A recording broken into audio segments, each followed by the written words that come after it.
Hey, man, thanks for coming in. My pleasure, man. That's awesome. You know, I've been trying to get you in here for some time, and we're hoping to be able to do that remotely because I know that, you know, you're all over the place. It's all good, man. But you send a spaceship, man. I'll come for you. Yeah. And what do you think of the studio? It's awesome, man. Yeah. It's awesome. It is really well done. We're getting there. You know, we've had some people helping us with it. Scott's done most of the design work, and Zamponia, who brought you up here today. But we're also going to some audio guys and video guys, and the ones that helped us with the podcast that we did at the golf tournament. Right. Those guys are, you know, kind of consulting, and cool. So we're getting there. But thanks for coming in. I know that this is a busy time of year for you, and we've got a big game on Sunday. Yes, we do. So, you know, you kind of entered the controversy a little bit this week with your snowball and hell chance that you made. But then I saw that Jason Kelsey kind of backed that up a little bit. Maybe not as severe, but, you know, they're trying to use it as, you know, bulletin board it. but your response to that is, I ain't playing. For sure. I mean, I was just on Fox Radio in Washington, D.C. this morning. They called and requested an interview. And that's the first thing the guy said. He was like, you know, you want to retract that or you want to? I'm like, no, I stand on it. You know, I said, because at the end of the day, I'm not playing a single down of football. Right. It's just your opinion. Yeah, I'm like, I'm a retired player that is supporting his former team, you know, and I'm giving my analysis based on how I believe that the game will, in all probability, play out. I said, now, I've seen a lot of people on social media, what they did is they went and they took that clip of what I said on Monday, and they are tagging Washington Commanders players and organization and whatnot. Hey, put this up on the bulletin board. And I said, if they need that up on their bulletin board from a guy who's been retired for 20 plus years, right, and they got some other issues going on, right, and if they're not following you as you're a commentator on the Eagles, not because they're your former team. I mean, you played for a couple other teams, but that's what you do right now. You do a pregame and postgame show, and I don't know that there's anyone that I know that are, you know, whether they're on WIP or whether they're doing any other type of pregame, postgame show, I don't know that there's been anyone more critical of the Eagles over the past few seasons than you. You know, like you were, I remember even back in the 2022 year where they ended up in the Super Bowl, you were very critical of the defense throughout that year. Right. And then, you know, by the time they got into the postseason, I think that Gannon did ramp things up and they did find their way. But yeah, you were openly critical of them. So, you know, for you to say today you don't think that the Commanders have a snowball's chance in heck to get there, like I don't think that anyone could look at that as anything other than it's your honest opinion that, and you know, this is kind of what Kelsey said. He said, go down the rosters, and the Eagles are better than the Commanders at every position. And so why wouldn't you say something like that? Well, because that's not the norm, you know, and you know, the players can't say it because then it becomes a big story. No, of course, yeah, absolutely. And it's bulletin board material. Right. That stuff does exist among players. Right. But stuff that's said by the media, you know, and because I'm an ex-guy, an ex-ball player for the Eagles, you know, and because I'm in the media, and maybe they didn't look at it in those terms. Right. You know, because maybe the people in Washington don't know what it is that I do. You know, listen, my stance, Rory, is I'm always, you know, my mom always taught me, she said, whatever you do, son, do it in truth. Right. She said, because if you do it in truth, the truth is like a lion. You don't have to defend it. You just turn it loose, it'll defend itself. Right. You know, and that's true in every sense of the word. And hey, when I've gotten it wrong, I'm also man enough to go on live, on camera, in public, and say, hey, guess what? You were wrong. You know, right. I was wrong. And you might have to do that if they end up not winning this game. You're going to have to, you know, you're going to have to live with that comment next week. But But for them to try to use it as bulletin board information now, you're right. Like, if that's what you need, then that doesn't say much about you. Listen, if it worried me, right, I would never have said it. Right, and I personally, and again, I'm kind of one of the unique guys in the world. I grew up a Redskins fan. Mm-hmm. I mean, I was diehard Redskins fan until probably kind of the late 90s. Mm-hmm. And I started them to become, more of an Eagles fan. And now I'm an Eagles fan. Mm-hmm. And, I still kind of like the Steelers a lot, but I'm not a homer of the Eagles. And I think they're going to win this game. Well, listen, even though I want them to win, people get upset with me because, when I need to be critical and when criticism is warranted, I'm highly critical to your earlier point. Right. Absolutely. But what people don't realize is that when the team is doing well and they deserve props and they deserve credit, that I give them credit, from players right down to the coach. Like Nick Sirianni, I was very critical of him early in the year. Between the spat with the guy in the stands, and the blow up with him going after Jalen Carter, and then the decision making way back in the Browns game, I was very critical, and as everybody else was. But I've come around because there's been a monumental growth as far as him as a head coach since week 5 of the season. And for no one to acknowledge that or realize that, to me, that's just wrong. Yeah. You don't have the kind of record that he has. I think it's something like 50 and 20. Oh my gosh, his record is incredible. Yeah, I mean, as head coach. So my question has been, okay, can someone explain to me why it is that a coach who's had the kind of success that he's had, 14 wins in 2 of the last 3 years, why has his name never come up for Coach of the Year? Right. To me, that makes no sense. Well, I think it's got to be this year. Well, no, he's not in the he's not in the, crazy. He's not on the list. Right. But a lot of the die has been cast because not only has the local media, but the national media has taken up, this belief that he's not a good coach, that he's not fit to be a head coach. And Rory, listen, I made that mistake with Doug. When Doug became the head coach of the Eagles, I said, when I'm listening to him in his press conferences, his hiring press conferences, like, man, I wouldn't follow that guy anywhere. Right. And then Mike Lombardi came out and said that, Doug Peterson has no business being a head coach in the National Football League. And what wound up happening from that is that every one of his top players came to his defense. Mm-hmm. That caused pause for me. Right. Because I was like, wait a minute, maybe I'm missing something here. Because when your players come to your defense as a head coach, that means that you're doing something that they believe in you. Mm-hmm. And it doesn't matter what my opinion or anybody else's opinion is. Those 53 guys a head coach is a salesman. Right. Okay, he's selling something that his players have to buy. And you only have success if those players buy in. So if those players believe in him, and they believed in Doug enough to win a Super Bowl, they believed in Nick Sirianni enough to get to a Super Bowl and lose one, and now sit on the precipice of another Super Bowl. Mm-hmm. And they defend him. Brandon Graham, hey, we just want Nick to be Nick. Nick's a great head coach. Jason Kelsey, retired. Hey, Nick is a great coach. He connects well with his players. So it really caused me to step back, because my position was, hey, if his players believe in him, it don't make a hill of beans what anybody else thinks. Right. So you had the fortune of playing with one of the most controversial coaches of, I think, in NFL history with Buddy. So was your relationship as a player, was it more with the head coach or was it with the defense, like your coordinator? Well, I mean, he was the coordinator, but it was more with him. Yeah. Because for me personally, it came down to his personal belief. Like, I went and spent, a couple of days with him about a week and a half before he passed away. Mm-hmm. Because, my agent, Clyde's agent, was Buddy's agent as well. So, we knew that that the end was coming. So we wanted to go and spend some time with him, before he passed. And he revealed this to me. He said, hey, at the time when I got drafted, Wade Phillips was my linebacker coach, and he was designated as the defense coordinator.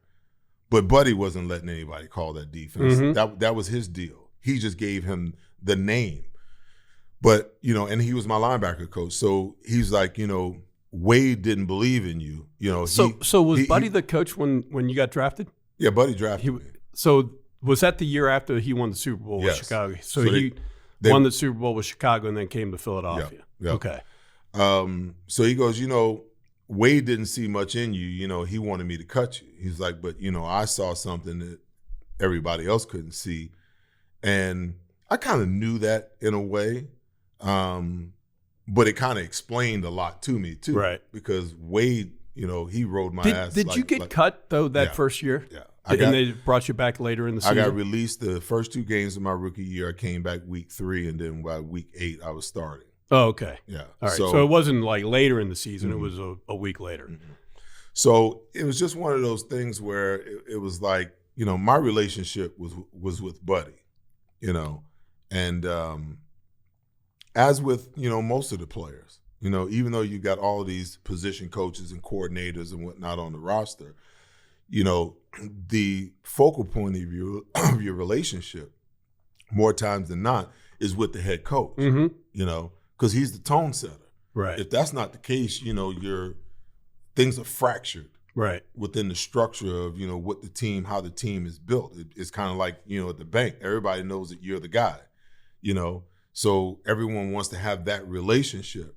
On some level, they want to have that relationship, even though they're subordinate to somebody else in a different, in a different division.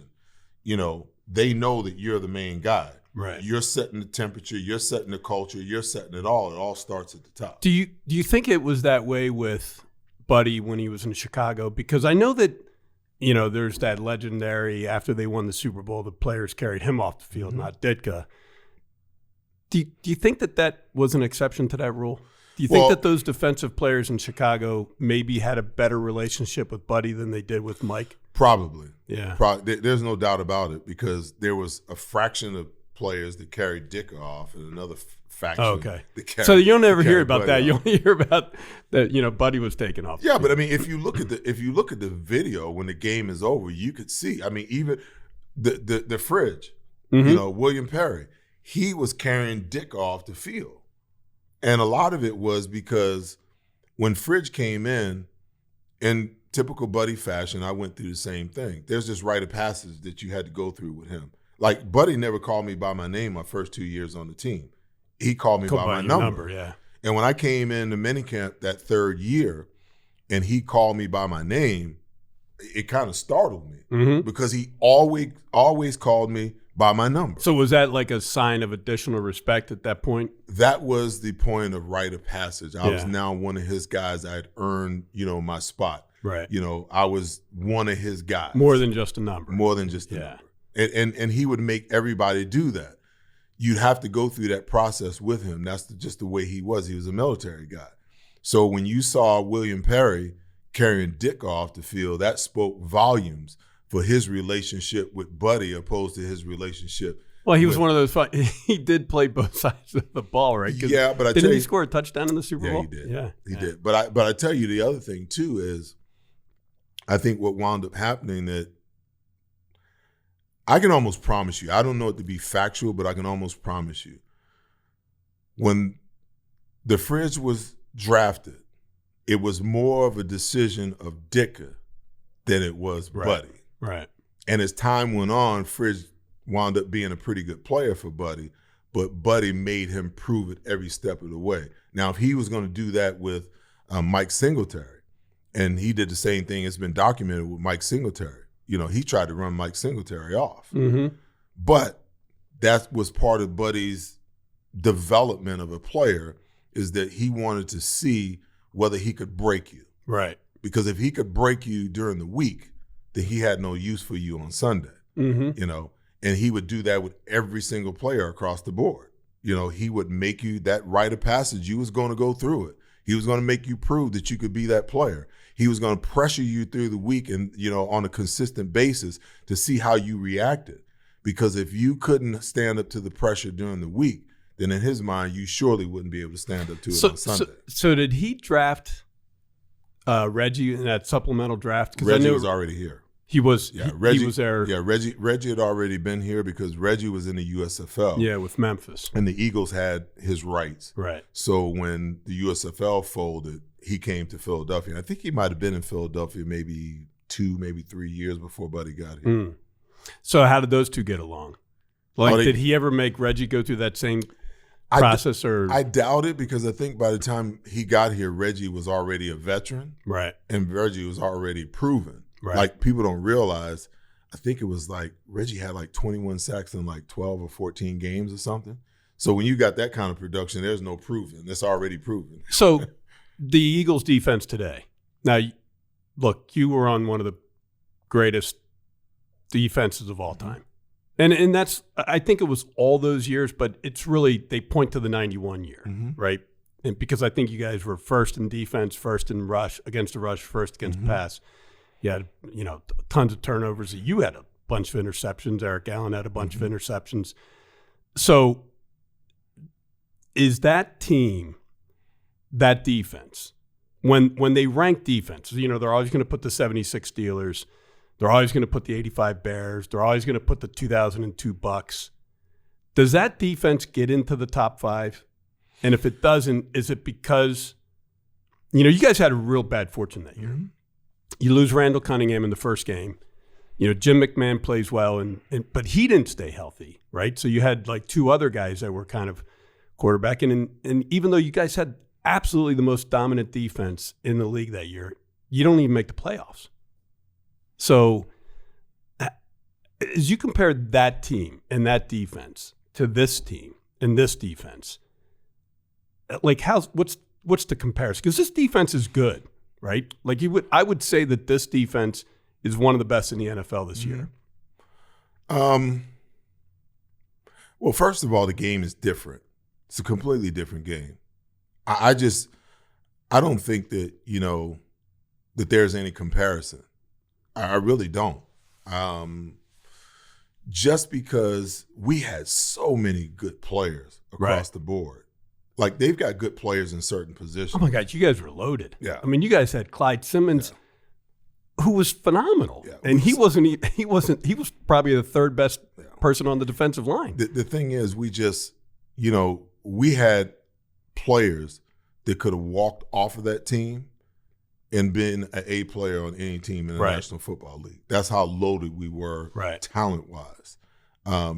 This team, they got a great defensive tackle. They got some guys that are trying to come on the outside.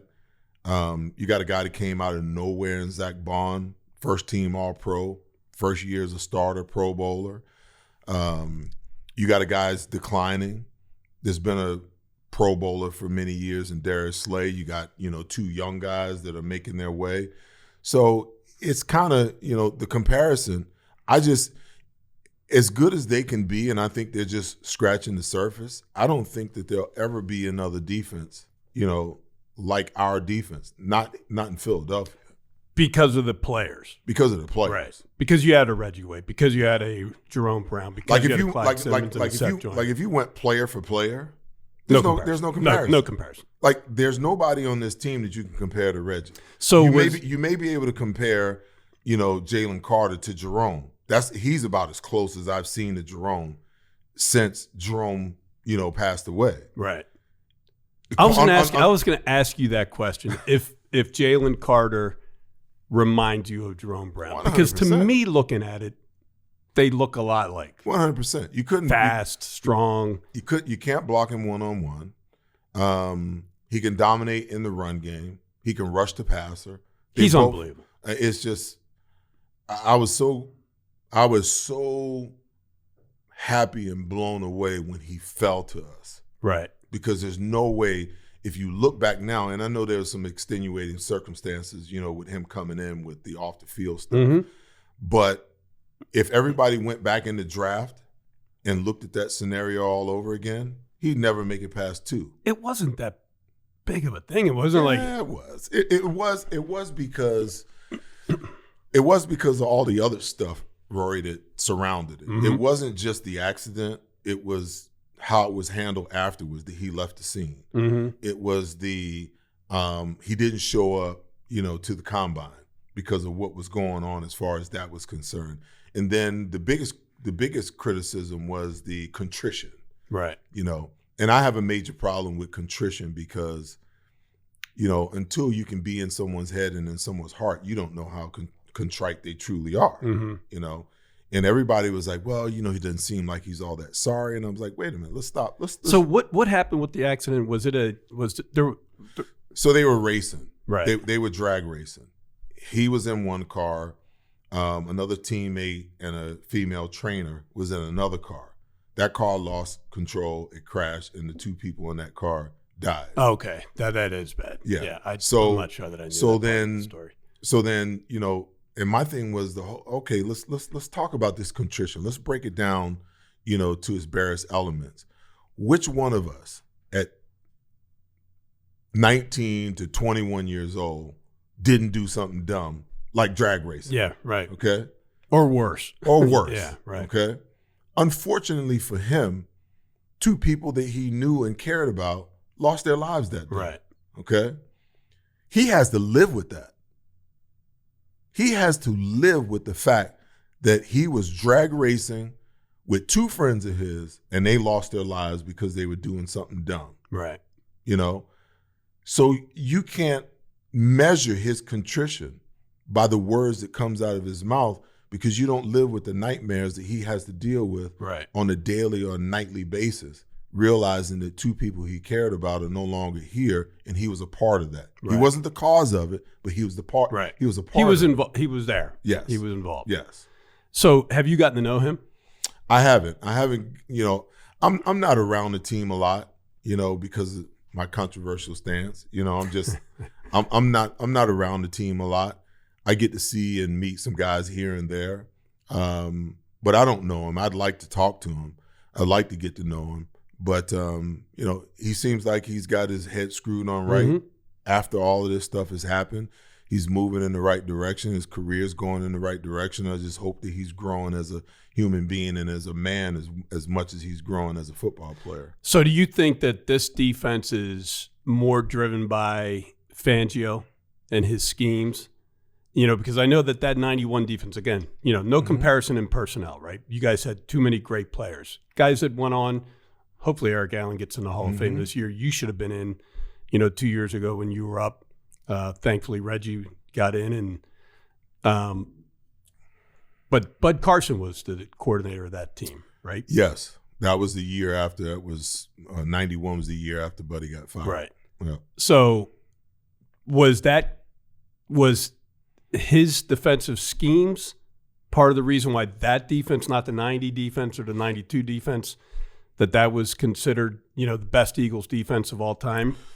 Or was it just everyone was at their peak? Well, everyone was really at their peak. Like, we were at that point in time. Like, it really took us. So Buddy was the head coach for 5 years. The first year we came in, I was in that draft. Keith Byers was in that draft. Clyde Simmons, was in that draft. And I think the next year we drafted Jerome. And then the year after, we drafted Keith Jackson and Eric Allen.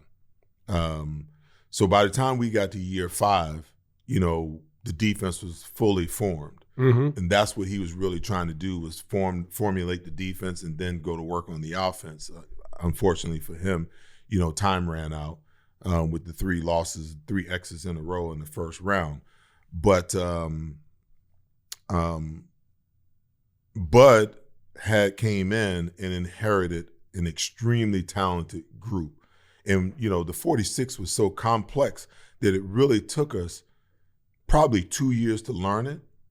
And then we had just got to the point where we mastered it, in that 4th or 5th year. So when Buddy got fired, Bud took over a team, all the players were already developed. They were already ready. And in a lot of ways, Bud was a lot like Buddy. He is very aggressive, very all about, pressuring and speeding up the clock of the quarterback, dominating against the run. All the principles were pretty much the same. He was just a little less aggressive than Buddy was. Like, Buddy was over the top with the aggression. Was he still running the basic principles of that 46? Or Bud? Yeah. No, but there's a lot of stuff that he was doing that, that was a part of, our overall scheme and what we did. We were a base 4-3 team. But early on, we could run 34 front. Like we can line up in a 46 and then what was the essence of the 46? So the 46 is basically an 8-man front. Right. Okay. So you take the 2 outside linebackers, you put them over the tight end. You walk the safety down weak side. He's off the ball like he's a will linebacker. And then you move the Mike linebacker over in between inside the 2 outside backers. So 1 backer's over the tight end, 1 backer's outside the tight end. Then you got your 3 down. Those guys are covering the guards, the 2 guards in the center. And then your defensive end on the weak side is kicked outside. So you basically have an 8-man front. It's really a run defense, but it turned into the type of defense if you have the type of corners outside that can stand up that you can blitz out of it. And they just don't have enough. They don't have enough to pick it up. Right. And we had probably 15 different blitzes out of that one look. So they just never knew where you were coming from, So it was really complex, but we could line up in a 4-3 and then shift over, stand Clyde up as the weak side backer and shift to a 3-4. Mm-hmm. And we could go back and forth in between the two. We ran everything. We ran a 4-3. We ran a 3-4. We ran an over defense, an under defense, an even defense. Our swim defense where you had all 3 backers off the ball. There was nothing that you see in today's football. No one's creating anything new. Mm-hmm. Everything that they're doing today, we did in spades. Like before they started calling zone blitzes, we were running them. Right. So it was a pretty complex defense. So when Bud came in, there was nothing that he could throw at us that we couldn't digest it quickly. Mm-hmm. And that's why in 1 year span, we ascended to, the number 1 defense in the National Football League. So were all those defensive players on that team, and that 91 team, and I think, did 5 of you make the Pro Bowl? Yes, or 5, more? all 5 starters. Me, yeah. Clyde, Jerome, Reggie, and Eric Allen. And 3 were all pros, right? Yes. Yeah. Yeah. So was it intelligence or physical attributes that? It was a combination of all of it, because you had to be smart to understand Buddy's defense, correct? Oh, yeah. Yeah. Well, listen, I say this all the time. There's just like this old thought back in the day that football players, aren't that intelligent. Just line them up and tell them to go. Right. But if I took somebody through the mental gymnastics of what it requires, to play in the National Football League, the average person couldn't do it. Mm-hmm. Because the thought process, offensively, when an offense is multiple, there's times where, you can line up and your route as a wide receiver is determined by where the cornerback lines up. If he lines up with outside technique, you're going to run one route. If he lines up inside, you're going to run a different route. And he and the quarterback have to be on the same page. Mm-hmm. Defensively, I'll just take you through it. So the defensive call is made in the huddle, okay? The minute that the offense breaks the huddle, and for us, we ran what was called automatic fronts and coverages. That meant that we had an automatic front and an automatic coverage for every formation that a team could show you. Mm-hmm. And we had to memorize that formation and that automatic call for every single one. Now, the Mike linebacker was responsible for calling it. But every once in a while, he'd have a computer glitch and someone would have to tell him, hey, this is what we're running. But when teams began to figure out that we were running automatic fronts and coverages, they would shift to multiple coverages. So if they come out in one formation and they shift the guy, it changes the formation. Then they would motion another guy and they would change the formation. Every time that the formation changes, that means you got to change defense. Right. So what they were trying to do is they were trying to create chaos. And if they could get one guy or 2 guys to not be on the same page and they could pick up where you made the mistake, now all of a sudden, they've got something. So the play comes in. my thought process is, okay, I got this on run, I got this on pass. Okay. I'm trying to set that so that my reactions are automatic. Okay. They break the huddle. Now I got to determine what formation they're in. When they motion, I got to determine what formation they're going to and what check we're going to. And every single time that the formation changes and the defense changes, I've got to reset my data. Were you the Mike linebacker? I was the Sam backer. Okay. But I was the Mike backer on like nickel and dime situations. So I made the calls on nickel and dime, but Byron made all the calls out of regular. So every single time that there's a shift, okay, I got this on run, I got this. Now, understand me, all of this is happening within like a 10 seconds. It's not like you have 2 minutes to figure it out. Yeah. So if you can't think and react like on the fly all the time, you can't play. Right. And quite frankly, we had guys that were tremendous athletes that came in that couldn't think. Right.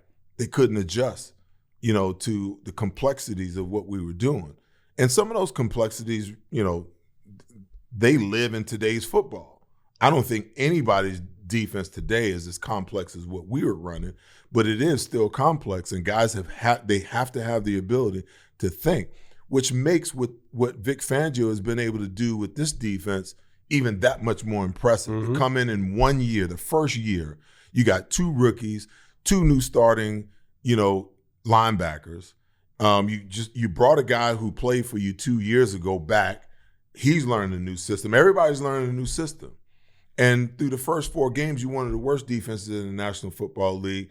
You get to week 17, you're the number 1 defense in the National Football League. Rory, that kind of stuff just never happens. Right. It never happens. So it's really impressive to me with Vic Fangio and his staff. Were you pushing the panic button after those first 4 games when they were the worst? No, because I expected for the offense to be way ahead of the defense. That's the way it normally works. And I felt like, by the time we got halfway through the season, that the defense would catch up. But when they went on the bye and they came back in week 5, they were just, week 6 rather, they were just a completely different football team. And from week 6 through, they have just been dynamic, not only on the defensive side, but the offensive side, because they made the decision, hey, we're going to run the ball. Can't nobody stop us. And we've got, a generational running back in Saquon Barkley, and we're going to ride him. Mm-hmm. And people are upset. Some people are upset because of the quarterback production. But my thing is, hey, it's the craziest thing I've ever heard of. If the main objective is to win games, do you really care how and why you win the game? Oh, well, if they stop Saquon and they need Jalen to do it, well, 2 things. 2 things are true. First of all, we've seen Jalen do it when he needs to get it done. Absolutely. Okay? We've seen him do it in the biggest game. In Super Bowl, was it 57? So we've seen him do it in that game. We've seen him his performance didn't lose that game to him. No. I would go so far as to even say that the fumble didn't lose him the game. No, that was in the first half. It was a big play, but if you look at his play throughout, especially in the second half, the one thing that the Chiefs didn't want to do is they didn't want to give him that ball again. That's why that pass interference call ended the game. And I'm sitting there, I'm texting with my family, and I'm like, well, that game's over. And they're like, what do you mean? They're still. I'm like, no, you don't understand. They're going to burn the rest of the clock. The minute he threw that flag, the game was over. Yeah. And what really upset me about that is, as a referee, let the players determine the outcome of the game. Look, that ball, he wasn't going to catch that ball no matter what. That ball was overthrown. Mahomes was getting pressure. That was the worst flag in that instance ever, because everyone in that stadium deserved to see Jalen get the ball one more time and see if he could go down and win that game, because they couldn't stop the Eagles in the second half. No. The Eagles couldn't stop them either, but that was it was going to come down to who had the ball last. Right. Except so if he doesn't throw that flag, Kansas City kicks the field goal. Right. The Eagles got 1 minute and 50 seconds with 2 timeouts left. Yeah. And they knew what was going to happen. And they would have been coming. I was at that game. They would have been coming my way. I was like, when I saw that flag go out, I'm like, oh my gosh, that was just the worst flag I've seen in a situation like that. So just to finish that thought, we've seen him do it before. Right. We've even seen him do it this year, like the Pittsburgh game. He came out and threw the ball all over the map. 2 passing touchdowns, 1 rushing touchdown, 290 yards. A comes into the press conference, is that what y'all wanted to see? You know, I can throw it if I need to throw it, right. but that's not how we operate. And then the second thing is, everybody says, well, you know, if they shut Saquon Barkley down, then Jalen's going to have to win the game. Who the hell shut him down? No one shut him down. Nobody's been able to stop. So now I'm taking you to why I made the prediction that I made on Monday. You understand what I'm saying? And I haven't even got to the Commander side of it and why I think they can't come into the link and win. But I'm trying to show people that side of it. Nobody has stopped Saquon Barkley all year long. He's averaging 150 yards a game in 2 games against the Washington Commanders. Okay? So if they can run the ball the way that they've been running it, and all Jalen's got to do is just make the plays that are there when he needs to throw it, they're not going to beat him. Yeah, I think that I 100% agree with you. I think that if you match these two teams up on paper, and it doesn't always go that way, but if you match these two teams up on paper, the Eagles win the game. Right. It goes beyond just the matchup on the paper. Okay. So I'll take you back to the first game. The first game here, we only won by 8 points, but we dominated the game. Okay. I think he threw 3 interceptions that game. Jalen did. No. Oh, Jaden did. Yeah. I think they won 26-18, something like that. But we dominated the game on the ground, time of possession, across the board. Only won by 8 points. So be it. The bigger issue was in that game, Jaden Daniels had a rib injury. And they didn't get the full experience of what he was because they kind of had him bubble wrapped. Right. When they played him in week 16, that's a different deal because now he's fully healed. He rushed for 81 yards scrambling in that game. And the caveat to that game is you lose Jalen at the beginning of the first quarter. We're dominating the game. Defense is dominating. Jalen gets us down in scoring position. We're up 7-0. Pickett comes in, 3 plays, boom, boom, boom. Now we're at 14-0. Okay? Then C.J. Gardner-Johnson gets kicked out of the game. Huge. Okay? Huge loss. Huge loss. And I'll tell you why. But Jalen goes out. They decide they're going to load the box and they're going to take Saquon away. And they're going to force Kenny to throw the ball. Well, the reason they were able to take Saquon away is because Kenny doesn't run the ball. When you run the read option and the RPO stuff, that makes them have to play it more honestly. Right. So the minute Jalen was out of the game, they knew he wasn't going to run, so they're crashing the ends and bringing guys off the edge where that end is normally waiting to see whether Jalen's actually giving it or keeping it. So that was a major change. So when I say the Jalen is as responsible for Saquon's success in a lot of ways as Saquon is, and it works both ways because they play off of each other. Didn't Jalen call an audible on both of Saquon's long touchdown runs this past weekend? It's one of the most underrated things that you'll see in football. Right. He does a lot of checking at the line of scrimmage, getting them in the right plays. I was watching some film last night. It's amazing to me as a linebacker. I would be utterly confused playing this team because they'll pull 2 guys and then run the ball away from the puller. Normally, when they pull 2 guys, the ball's going that way. They're going where the puller's going. But they do so many unconventional things, and the fact that Jalen can run it, and when you think about the numbers in the box, you can leave the end guy on the line of scrimmage by himself, and he will never be a factor in the play, and then you get man on everywhere else. And our offensive line is just mauling people.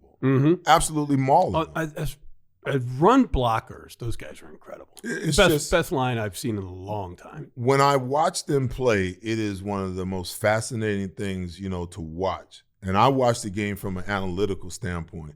I'm looking at it like, okay, if I was playing against this defense, how would I play this play? How would I play that play? Where would my eyes be? What am I looking at? What are my keys?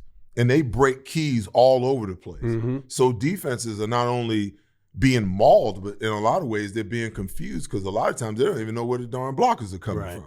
Okay. So what happened in the Rams game though with the pass protection? Because it seemed like he had the ball and there was someone in his face like almost instantly. Well, they were running a lot of games, you know, Yeah. and I talked about that before the game, in the pregame show and all my other shows leading up to it. I said, if you look at the first game against them, you can see that the Eagles have a massive size advantage against their defensive line. Mm-hmm. And when you have a massive size advantage like that, you can't just line your guys up and play man on man, mano y mano, because you're giving up 20, 30, 40, sometimes 50 pounds. Right. It says, so the way that you combat that is you have to have motion. You got to slant the line. You got to run loops and stunts and all these different things. The Eagles didn't see a lot of that in the first game. They just saw a lot of base. Guys, I'm here, come get me. Mm-hmm.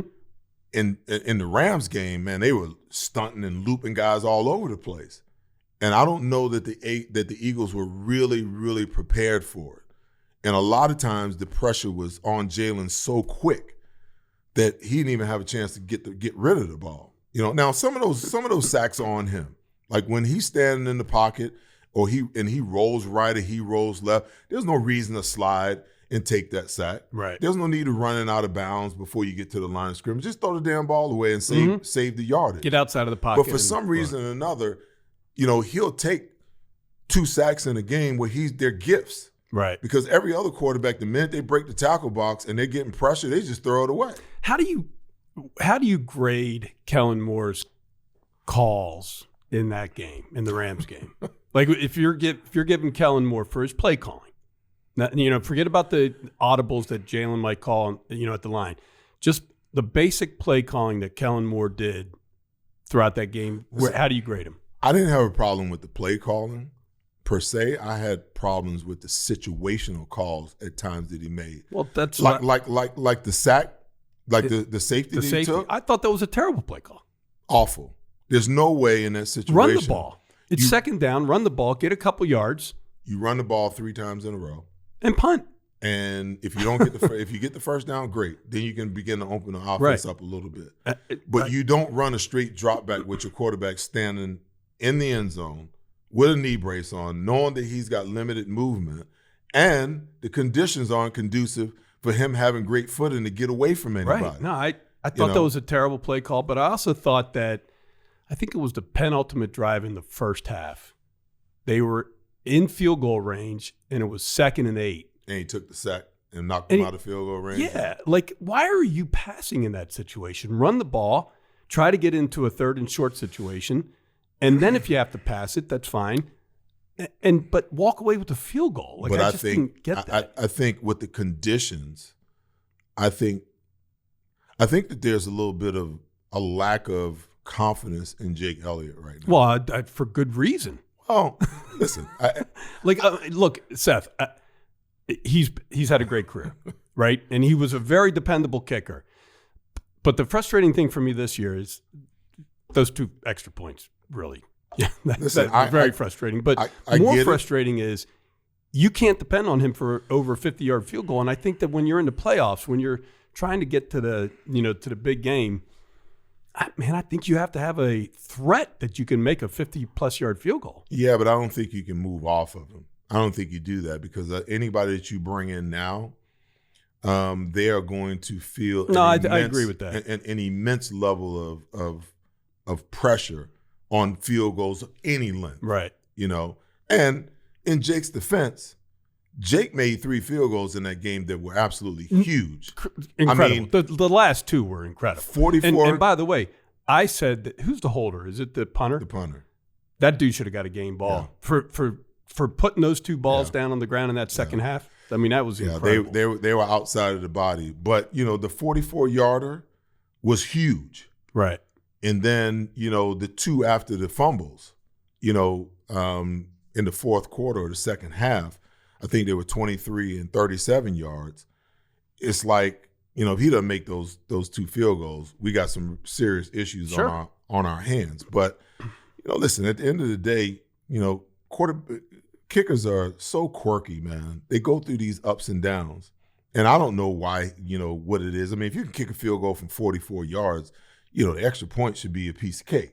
But for whatever reason, he hooked it. And I don't know whether it was the conditions, whether he was in his head. But the one thing I do know about Jake, though, is when he needs to make a kick, Rory, he is money. Yeah. That's one of the reasons I say you stick with the guy. Yeah.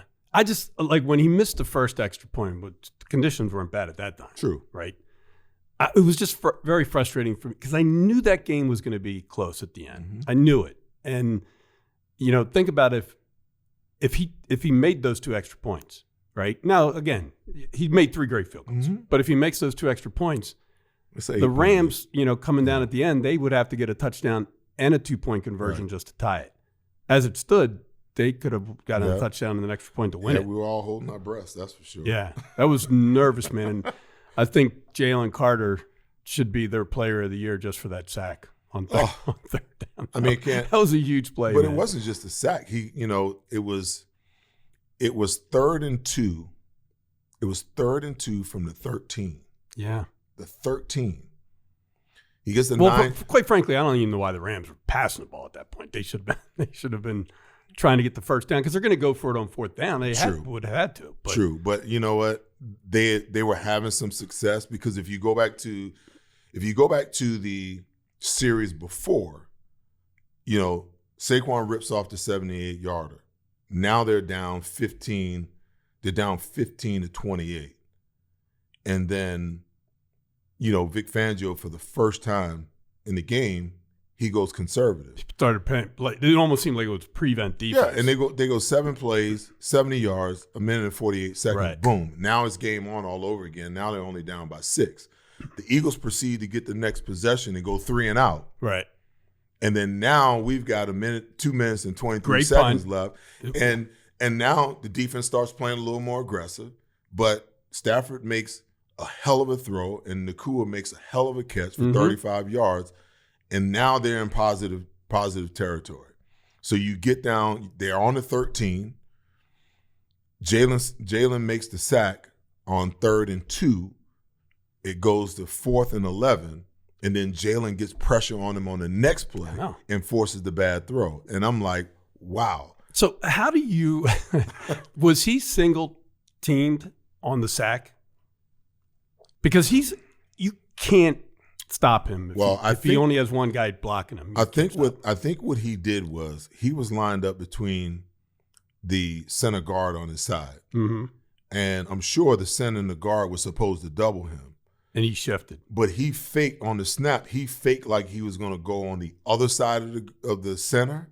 And when the center overreached, he shot back underneath him. Yeah, right. And by that time, the guard, like when he went on the other side of the guard wasn't going to stay on him. The guard turned out and looked for work. Right. But when he went on the other side, the guard looked this way, the center overreached, and he shot back under him. And by the time Stafford could even look up, he was on him. So that's like you don't teach that kind of stuff. You can't teach that stuff, man. That's pure reaction. Right. And athleticism. I mean, you need to be able to, have that move that, is athletic enough that guy thinks you're going that way, and then have the athleticism to switch sides. And he's been probably setting him up all game. Yeah. I can't tell you how many times. Like, I think the sack that Ojomo got came on the same type of deal. Mm-hmm. Ojomo was on the other side. Jalen jumped the center on his side, and as Ojomo was rushing, he saw that they were out of balance. So he ran a delayed twist and fell into a sack. Yeah, right. So, all right. So I know your opinion. You think the Eagles should win the game. What happens for them not to? Like, is it turnovers or is it, Jaden Daniels? I mean, the guy has had an incredible year. I mean, you got to give it to him. He's got to be rookie of the year. No, listen, I have no qualms with recognizing him as a phenomenal talent. Right. There's no doubt about it. Because you don't take a first-year quarterback, first-year coach, first-year team and do what they've done. No. And for him to have the type of success that he's had. I think they need to keep him. He runs down the middle of the field way too much. Like even in the second Eagles game, one of the runs that he was running down the middle of the field and he's getting extra yards and he just keep going. I'm like, someone's going to take his head off. But hey, like he's not a big guy. They've got to protect him. But you heard what the Commanders defense coordinator said about Jalen yesterday. I know. I thought that has to be what our mentality is. Right. If he's going to run, we're going to punish him like a running back. Right. Doesn't need to be said. That should be the mindset. No, I think anyway. he's a little bit more elusive than Jalen. No, absolutely. Yeah. But you got to take your shot. And when he's going down, if he doesn't go down feet first, you got to make him pay. Like he reminds me in a lot of instances of another Randall Redskins, RG3. Yeah. RG3, who was incredible. And I think that he would have had an incredible career had he not given himself up so much that first year and, that injury against Seattle. He tried to do too much. But, when I look at this matchup, this is my analysis of them. And I talked about the first game.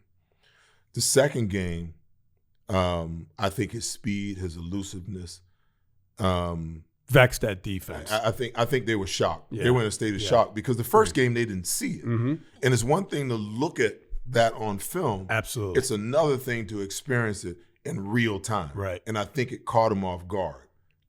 How quick, how sudden, how elusive he was. They weren't used to that. Then you throw in the fact that, you got a couple of corners that's in and out of that game. I think Slade was in and out of that game.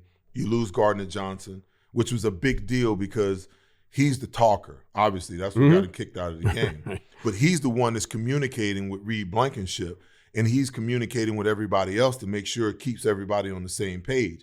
And it was mayhem on that back end the entire game. Even on the touchdown drive, you could see the cornerback and the safety. They were just trying to figure out what the heck to do. Boom, the game is over. Right. So losing Jalen and losing him was a big reason. Huge. Why? But, and they still, with a backup quarterback, they still scored 33 points. Right. And they still win the game. And I'm not trying to pin it on Devontae, but Devontae catches that ball, the Eagles win, right? True. There's no. I'm not saying because of him they lost. I'm just saying that if he catches that ball, there's no doubt about it. Eagles clinched the NFC East that weekend. No doubt about it. But so then you look at those two games and you look at those dynamics, okay? Saquon gets shut down. Kenny Pickett struggles in the second half. They still score 33 points, but they come back and they win the game. They played a good game. You give them credit, okay? They go to Tampa. They beat Tampa. But if Baker Mayfield doesn't fumble the ball late, Tampa beats them. Right. Then they go to Detroit, and Detroit's 2/3 of Detroit's starting defense was out. Is on IR. Right. And their starting cornerback on the second series of the game breaks his arm. He's out. Okay. And then all of a sudden, Jared Goff goes colorblind and he's throwing interceptions, pick sixes all over the place. Right. And they go down there and they upset them. So you think about the circumstances, not only around the first time we played them, but the second time we played them, what transpired in Tampa and what transpired in Detroit. That gives me reason to believe that if the Eagles, and I have no cause to believe that it's going to be any different, if they operate the way that they've operated all year long, there's not a snowball's chance in hell they lose this game. So best way to neutralize, if you believe Jaden Daniels is an incredible quarterback, and I think that we both, he's certainly playing incredibly for a rookie at this point. How do you best neutralize that? Keep him off the field. The first thing you got to do, you got to win on first down. Absolutely. Because if they get to midfield and they've got fourth and three or less, they're going to go for it. Right. And they're converting at a high rate. So that prolongs the drive, prolongs possessions, gives them more scoring opportunities. So the more you can get them in third and long situations where you can dictate whether they have to punt or go for fourth and long, the better situation you're going to be in. Now, every defense's mantra is let's control the run. Let's get the run game under control. Austin Eckler's back and healthy. Brian Robinson has been playing well. So their number one deal is they're going to have to get the run game under control and then force Jaden Daniels to have to do it all. Mm-hmm. Not that he can't do it all, but I don't want them to have the ability to gash me for 5 or 6 yards on first down, go play action on second down, and then come down and convert, third and fourth down and prolong the drive. Right. They've got to win on first down. Now, as far as having him run around, I think not only were the players surprised by his speed, his elusiveness, and his suddenness, but I think that Vic Fangio was surprised too. But you're not going to take a defensive coordinator that's been a top-notch defensive coordinator for 40 years in the league and play give him against a third shot and give him a third shot right. and he not have a remedy right. for keeping that guy in the pocket. Right. The defensive ends can't get above him right. when you're rushing. And our guys love to speed rush, but that can't be their mode of operation all the time. Now, they're going to have to get to his level or maybe a yard above, and they're going to have to stop and retrace their steps. Because if they get above him and the tackle's, fighting here, look at all this space that you give him to escape. Mm-hmm. And he'll take it. And that's what he did in that second game. Absolutely. He had that space. So you got to create what I call the U, and you got to keep him in there. Right. And then on the back end, you got to make him come off his first read. Right. Because when he's able to throw to his first read, when he's able to operate on time, he's hard to defend. Right. Because he's accurate. He knows where to go. He knows where he wants to go with the ball. He's very good. But if you can make him come off that first read and you keep him in the pocket, now he starts to get happy feet, and he's looking for a way to get out of there. Right. And I think Vic Fangio will put together a plan that will get that done. Yeah, I agree. And I think that, what I was saying was best way to neutralize a guy like that is keep him off the field. True. And that's time of possession. Run the ball. If the Eagles can not give away any possessions, other words, don't turn the ball over. Right. Just can't turn the ball over. Control the clock. Doesn't mean you have to score 30 points. Just win the time of possession battle. Keeps him on the bench more. And then they're just special teams have to play better. What I mean by that is, you need someone that can kick it off into the end zone. They remember the Steelers game. They were giving up way too many return yards. Whether it's Jake or whether it's the punter. That Washington game. You remember the Washington game? They couldn't even kick it to the 10-yard line. I know, and every time you look up, they were starting at the 40. Right, and you can't do that. You got to have their possession start no better than the 30, and maybe even below that if you get it down to the 1-yard line and your cover's good. So I think that's key. Give him long fields, keep him on the bench as much as you can, and have a better defensive scheme. And I think that they win this game, 99% of the time. Well, I'm gonna give you something to watch. If this game goes above 8 to 9 possessions on both sides, the Eagles may have problems. Mm-hmm. They may have problems. What they've got to do is they've got to minimize the possessions. The way that they do that, they've got to dominate time of possession by running the football and going on long drives. Now, it's not something they like to do. They like the explosive plays, and anytime you can get a touchdown, that's a great thing. But you also want to dominate time of possession and minimize the amount of possessions you give him to counter what you're doing offensively. And if you can get 2 to 3 stops in this game on an 8 to 9 possession game for both teams, the Eagles win this game. Yeah. But if they get 10 or more possessions, the Eagles are going to have some problems. Right, and that gets back to the turnover thing. You just can't turn the ball over. Look, I'll take that stat line of Jalen Hurts in the Rams game or the first game every day in the playoffs, every day of the week. They're not turning the ball over. That's the biggest, and they're getting turnovers. I think they've got 16 turnovers in the last 5 games. Right. That's insane. Right, including back to the Commanders game. Yeah. With the 4 turnovers, 5 turnovers, and lost the game, which is incredible. Between the two, I don't know how many fumbles they got. I think they've got 2 or 3 fumbles, but between the 2 games, I think he's thrown a total of 5 interceptions. So or is it 5 sacks? I think it's 5 sacks and maybe 4 interceptions in the 2 games. Mitchell's coming back for this game, right? Quinyon? Mitchell. Oh, yeah, he's back. So when he went out of that game, and Rodgers was, not I think that he had 2 interceptions that Quinyon Mitchell would have made. But boy, he vindicated himself with picking up that fumble, doing that spin move, which I thought was incredible. Yeah. Well, he returns kickoffs. So he's got a little bit of that return in him. Well, so that spin move was awesome. I mean, because that fumble he should have picked it up and got tackled right there. He does a spin move and gets another 40, I'll tell you what, yards. I like Isaiah Rodgers. I really do. You know, he's right there on a lot of plays. But when you miss a whole year away from football, I think that adversely affects. And you jump in a game like that, you know, I mean. You jump in cold and, right. you know, teams are going after him. You know, if you watch when he's in the game, teams go after him when they get him in man situations.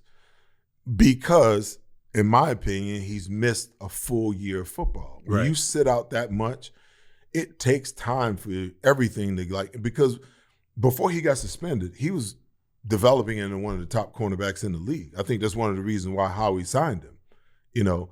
But when you don't play, when you're out of the game that long, geez, it's so hard to come back and get your rhythm and your timing. Because that first interception, he literally had it in his hand. The guy just took it out of his hands. Right. I mean, that would have been a huge play. All right, so give me your final prediction. Listen, I believe that the Eagles are going to win this game. You know, I've been saying it all along. I just think, you know, not only your assertion that when you put them on paper, overall they're a better football team. I think the only position that you could probably argue that they may be better than us is maybe at the quarterback position. And I think a lot of that has to do with what one quarterback is being asked to do and what the other one's not being asked to do. That's exactly right. Our defense is better.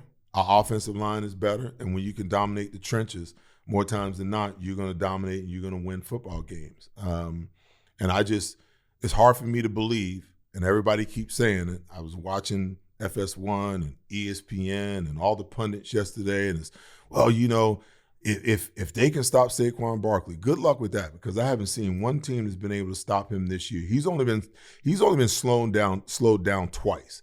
Okay, the game against the Browns, but the Browns have a very good defense. Okay, a very good defensive front. I think he had like 65, maybe 70 yards in that game. And then the second half of the Commanders game, and we already talked about why I felt like they were able to slow him down there. But now you got Jalen back 100%. I just don't see how you slow down and you stop this offense, because they're going to run the ball when they want to. They're going to throw it when they want to. And all the defense has got to do is just, you know, protect the lead. Because I think they will get an early lead. If the defense can protect and not give up any explosive plays and make them earn everything and keep them out of fourth down situations at midfield or beyond and keep them from extending drives, you know, and plus, you know, you're coming to the Link.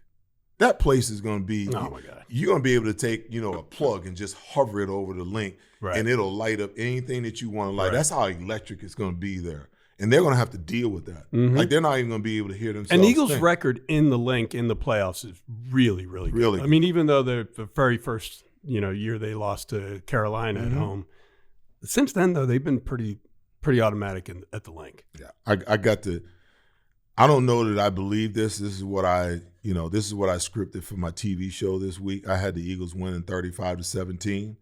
I may bring that number down just a little bit, you know, but like I said before, there's not a snowball's chance in hell they're losing this game on Sunday. I didn't hear that score, but I was thinking in my head 26-17. 23 or 26-17. I think it stays under 43 points, and I think the Eagles win from anywhere from 6 to 9 points. I'll take it. And I don't care if they win by 1 point. Be fine. Just win it. Fine that's with all. me. That's all that matters. All that other stuff doesn't matter. Let's go over to the other side. What are your thoughts on the AFC? I mean, you know, from the NFL standpoint, they couldn't have asked for any better. True. You know, I mean, they had the Ravens and the Chiefs last year. They had that great game. What was it, in 21, I guess, or when the Bills and the Chiefs had that back and forth game. So this is what the NFL wanted. I think I heard you complaining about the. Well, the Bills, the referees and the way that they seem to favor Kansas City. Come on, man. I mean, it's right there for everybody to see, and they're at the point now where they're not even hiding it. Yeah, it's blatant. Yeah, you know. So hopefully, you know, they go in under a level playing field as far as the referees are concerned. Do you think the NFL? I mean, I know they love good stories, right? They love Tom Brady when you know, he was around, and Bill Belichick and the Patriots, because they, you know, blue blood franchise, blue blood owner, blue blood quarterback, blue blood coach. You kind of have that same thing with the Chiefs, right? Blue blood franchise, blue blood owners, blue blood coach, blue blood quarterback. So, like, do you think they want to see? Because I remember back in the 80s, they were talking about parity was their goal. They wanted anyone to be able to win the Super Bowl in a year. Like, now they seem to have fallen in love with this concept of, you know, someone winning 3 straight Super Bowls. Like, do you think that that's good for the league, or? Well, it's certainly good for the league from the standpoint of publicity. You know, I mean, if Kansas City has a chance to win another Super Bowl, everybody, anybody, everywhere is going to tune in for that. Right. You know, do I believe that that's what the NFL wants? I mean, I can't say with certainty, but, you know, when I watch how the Chiefs games are refereed, there's some things in there that makes me really, really wonder. You know, the game should be played and decided on meritocracy. Right. Who the better team is and who outplayed who. Okay? And you got to be fair and just in both ways. You know, that right tackle for Kansas City, if he's not lining up in the backfield, you know, then I'll get on top of this building and fly off. Right. And I ain't got no damn wings. He's lined up in the backfield every single play, okay? And they will not make him get up on the line of scrimmage, which is an advantage for him. Sure. Some of the calls, you know, last week, the hit to the chest, it's on 3rd down. Kansas City's going to have to punt, and they throw the flag. Fresh set of downs. Fresh set of downs, they score. Then the other one where he's scrambling, and the 2 guys, you know, converge on him. And they really didn't even hit him. No, they went over top of him and ran into each other. Right, they hit each other, right. And anybody could see that. So this thing where, you know, and I think there was a game the week before where there was a roughing the penalty call, and I think there was one on Jalen this year where they made the call against the Commanders. Right. And the guy goes over top of him. They throw the flag, and, you know, instant replay tells them to pick up the flag. That was certainly an instance for them to pick up the flag, because Kansas City, after that prolonged, because they were in a position where they're going to have to punt again, they prolonged the drive, and Kansas City goes down and scores again. And now all of a sudden, you know, Baltimore is pretty much done after that call. So my thing is, well, and like, if you look, there was a play where Jalen Hurts got pushed out of bounds. He was out of bounds, and he got tossed onto the ground. If that was Mahomes, that's a flag. He didn't get a flag. In the NFL, not all quarterbacks are going to be treated the same. And he wasn't just like marginally out of bounds. He was out of bounds when that guy hit him.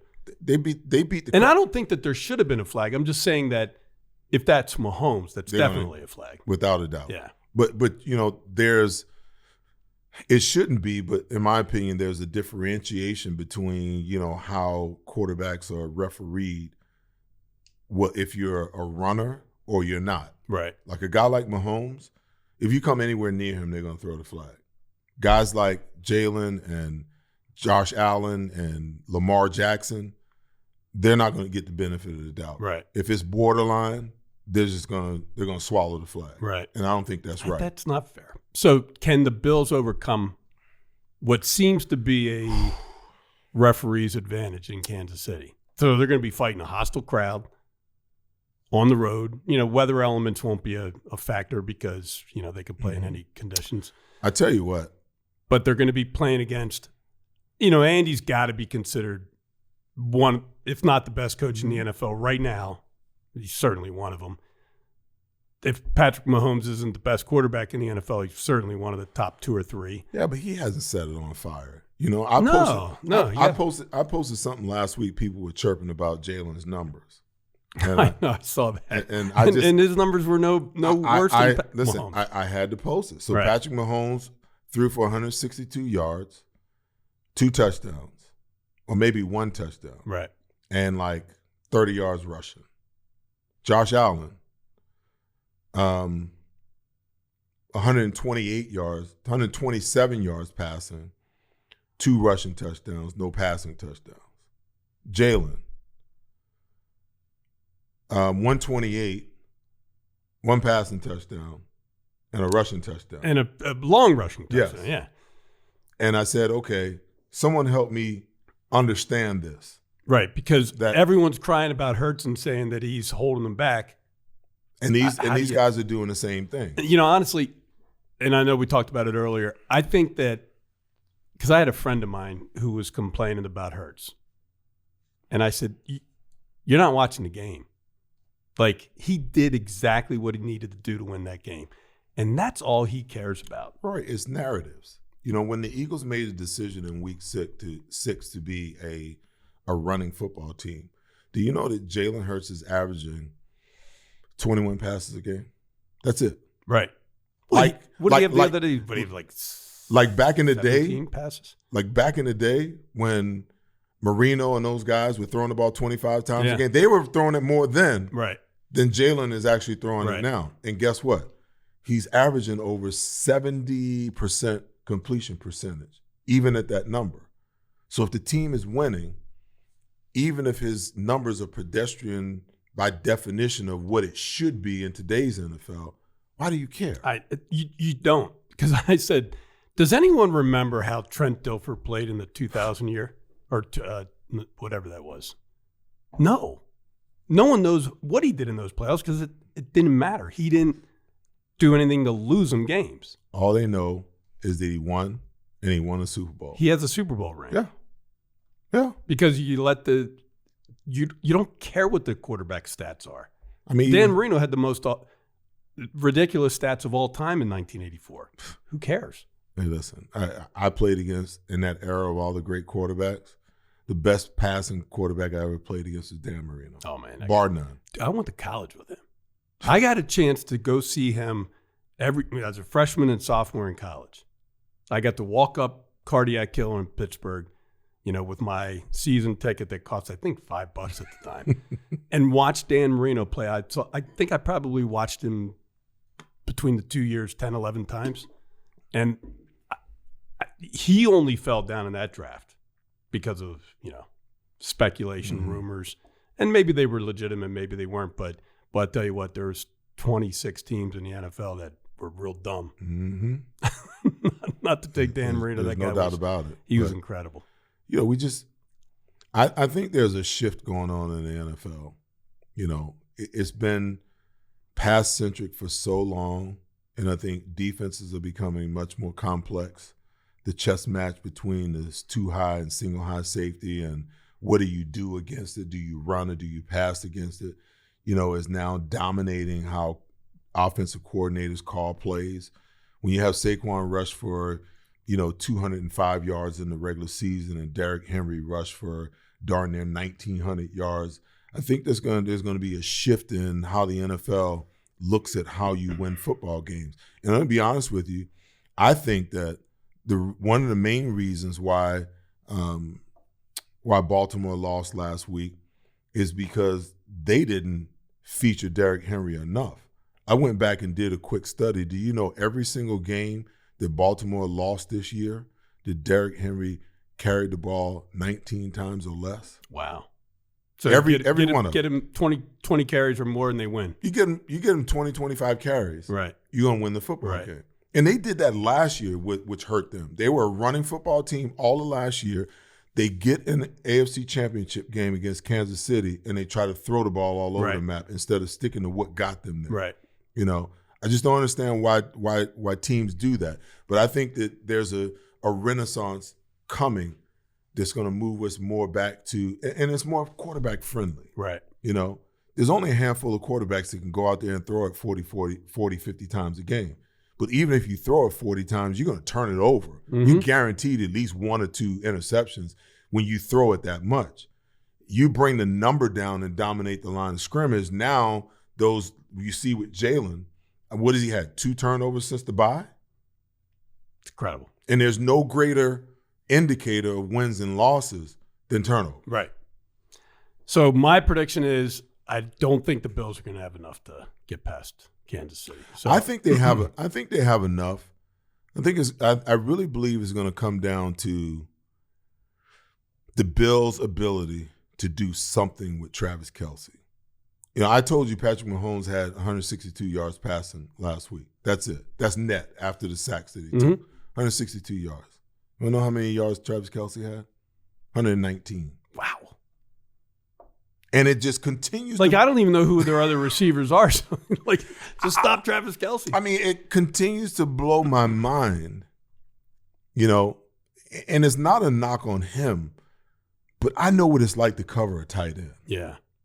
That was one of my specialties. So when I watch that, it really irks the hell out of me. They don't jam him at the line of scrimmage. And you got to understand, a lot of these, Patrick Mahomes and Travis Kelce, they're not running a traditional offense where it's okay, the route calls for Travis to run a 8-yard hook route. Travis is running the route depending on how the guy is playing him. If he's in man and the guy's got outside technique, he's going to run his route inside. And Patrick's going to adjust to that.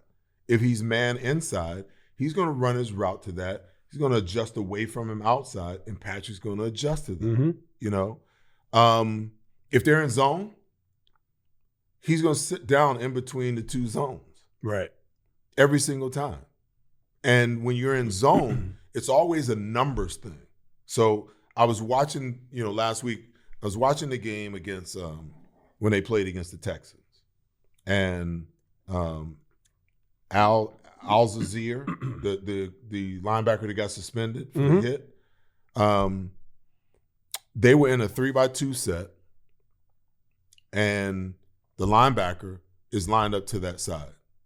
So when you got a 3-by-2 set, a lot of times what you'll have is sometimes you'll play zone to that side, 3-by-3, or you'll go 2-by-2, and the outside guy will try to split the two. But the one thing that you can't have happen, in your 2-by-2 zone set is you can't let that tight end cross. Because if you're in 3, that means that you're responsible for the 3. So it happened twice. Right. It happened twice. I'm going to tell you the exact play, and when I tell you, you're going to realize. So the first one was that ball that Travis Kelce caught in the middle of the field. Nobody was anywhere around him. Okay? So Al-Shazir drops. You always count from outside in. So you had a wide receiver, that's 1, 2, Travis Kelce is 3. Okay? The ball snap, Al-Shazir has to relate to number 3. So he drops, but his eyes is on Patrick Mahomes. Patrick Mahomes is looking outside because he wants Al-Shazir to think that he's going to throw the ball over there. But what Al-Shazir should be doing is relating to number 3 and then look back at the quarterback. So he's looking outside. Find where he is. He's looking outside, and Patrick gives him one of these, and he sits down, and Travis gets behind him and sits down in the zone, and no one's there. And everybody's asking, how can he be that wide open? That's the first one. The next one was the touchdown where he did the same exact thing. And Travis saw him there. He ran by him, gave him a little shake. He sat down. Patrick looked outside, and Travis Kelce just stood right there in between the linebacker outside of him and the safety inside of him. And while Patrick Mahomes is falling to the ground, he throws this Hail Mary to him. Right. And I'm like, are you kidding me? I don't care what's going on outside. If I'm responsible for relating to number 3, then I'm relating to number 3 to make sure I keep Travis Kelce from catching this ball. But Patrick Mahomes is so crafty that he plays with the So that's eyes not of the necessarily defense. play design. That's not play just, design. That's playground stuff. That's them ad-libbing. Right. But you got to understand that that's how they operate. Right. And if they're trying to get him the ball, then you got to figure out a way to take him away. Like if I was coordinating, I'd put my linebacker up on him in man situations, and I jam him inside with help over the top. I'd take him away. Make somebody else beat me. But Travis Kelce, today you're not going to beat him. Right. Back in my day, you could beat the guy up beyond one jam. Now you're only allowed one jam in a 5-yard in a 5-yard area, which I think is a bogus rule. Because if I jam you and you can't get off the jam, well, maybe you shouldn't be playing professional football. Right. Okay? So I can beat you up anywhere I want to beat you up once I get my hands on you. Right. Now, once you get past a certain amount of yards, now I get it. Now you're inhibiting the route. So it's not just only inside 5. You're only allowed to hit him once. You're only allowed to jam him one time in a 5-yard area. Right. Which I think is a crime. I'm not sure I knew that. I knew that it was in 5 yards. I just didn't know that it was only one time. It makes no sense to me. So now what it's done to defensive coordinators, they're so afraid, and players they're so afraid of either overextending the jam and getting an illegal contact penalty, or they're afraid of missing the jam and the guy getting away from him. So what do? They back off. They play man from off. They play zone from off. Everything is off. And everything within the Chiefs playbook is timing oriented. So this route's supposed to hit at 5.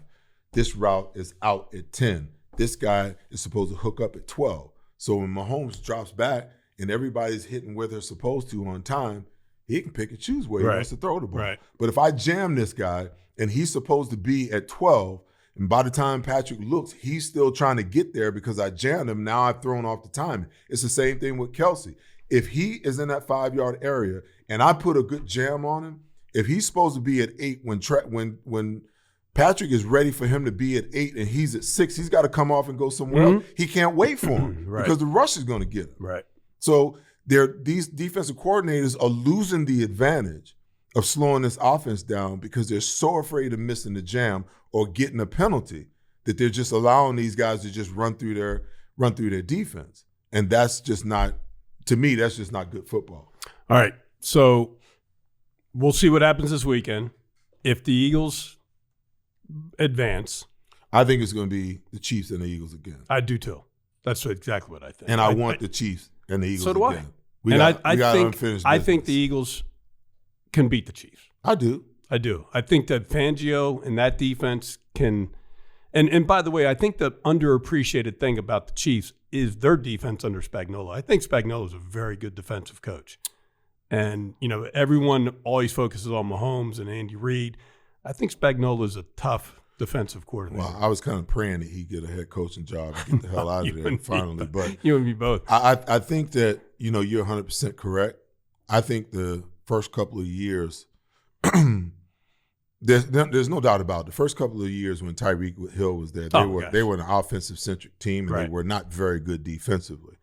When they brought in Spagnuolo, who was discipled under Jim Johnson, it changed the dynamic of that team. And I believe the last 2 years, including last year. Absolutely. Last year and this year, especially through the first half of the season, the offense was struggling. Mm-hmm. If it had not been for the defense, there are many games that they would have lost, But their defense is just as much a reason why they're succeeding now as they ever been. Their Super Bowl win last year was the game itself. Was more about that defense. Absolutely. Remember how discombobulated the offense was in the first half particularly? That defense played the entire game. But that's the thing. When you play against them, when you get the offense in those times where they're – and the Eagles did it in the Super Bowl in 57. Mm-hmm. They dominated the first half of that game. What they couldn't do in the second half is they couldn't adjust to what Andy had adjusted to in the second half. Right. And Jonathan Gannon was too afraid to bring pressure. He was already living in Arizona at the time. and the run game, because the one thing that Andy will do is he will try to pass the ball. Right. I think he actually believes that that's the way that you should dominate the game, especially early, is passing the ball. But if it doesn't work, he'll come out in the second half and he will pound you. Right. He will pound you. And then it's the same thing. It's the same precept of how the Eagles are built. If you pound the football and you play good defense and you don't turn the ball over, you got a pretty damn good chance of winning games. All right, so if the Eagles and Chiefs get into if the Eagles get into the Super Bowl, you come back. Can we get you one more time before the big game, and we'll talk about our analysis for that. Maybe, Scott, if we can get the remote set up so that we don't have to drag Seth the whole way up to Central PA, but he's willing to do that if we can. But it would be a lot easier if we. If I got to come back, I'll come back. Man. Anything for you, my friend. Oh man, you're the best. You got it. Thanks, Seth. All right, and we'll be back in a week or two with another episode of the Mid-Penn Bank Podcast. Thanks for listening. Thank you for listening to the Mid-Penn Bank Podcast. You can find more episodes at Apple Podcast, Spotify, Amazon, and more. Do you have a question about the podcast? Email us at podcast@midpennbank.com. References in this podcast to MidPenn are to MidPenn Bancorp, Inc. and its subsidiaries and affiliates. This podcast expresses the views of its participants and may not represent the views of MidPenn or its officers and employees. In addition, these views are subject to change without notice, and MidPenn has no duty or obligation to update the information contained in this podcast. This podcast is being made available for informational purposes only and should not be used for any other purposes. You are encouraged to consult with competent legal, tax, accounting, or investment professionals before engaging in any financial transaction. MidPenn does not make any warranties as to the accuracy or completeness of the information in this podcast, does not endorse any third-party companies, products, or services, and assumes no liability for your use of this information. Forward-looking statements should not be considered guarantees or predictions of future events. This podcast is the sole property of MidPenn and may not be copied, reproduced, republished, or posted in whole or in part in any form without prior written consent of MidPenn.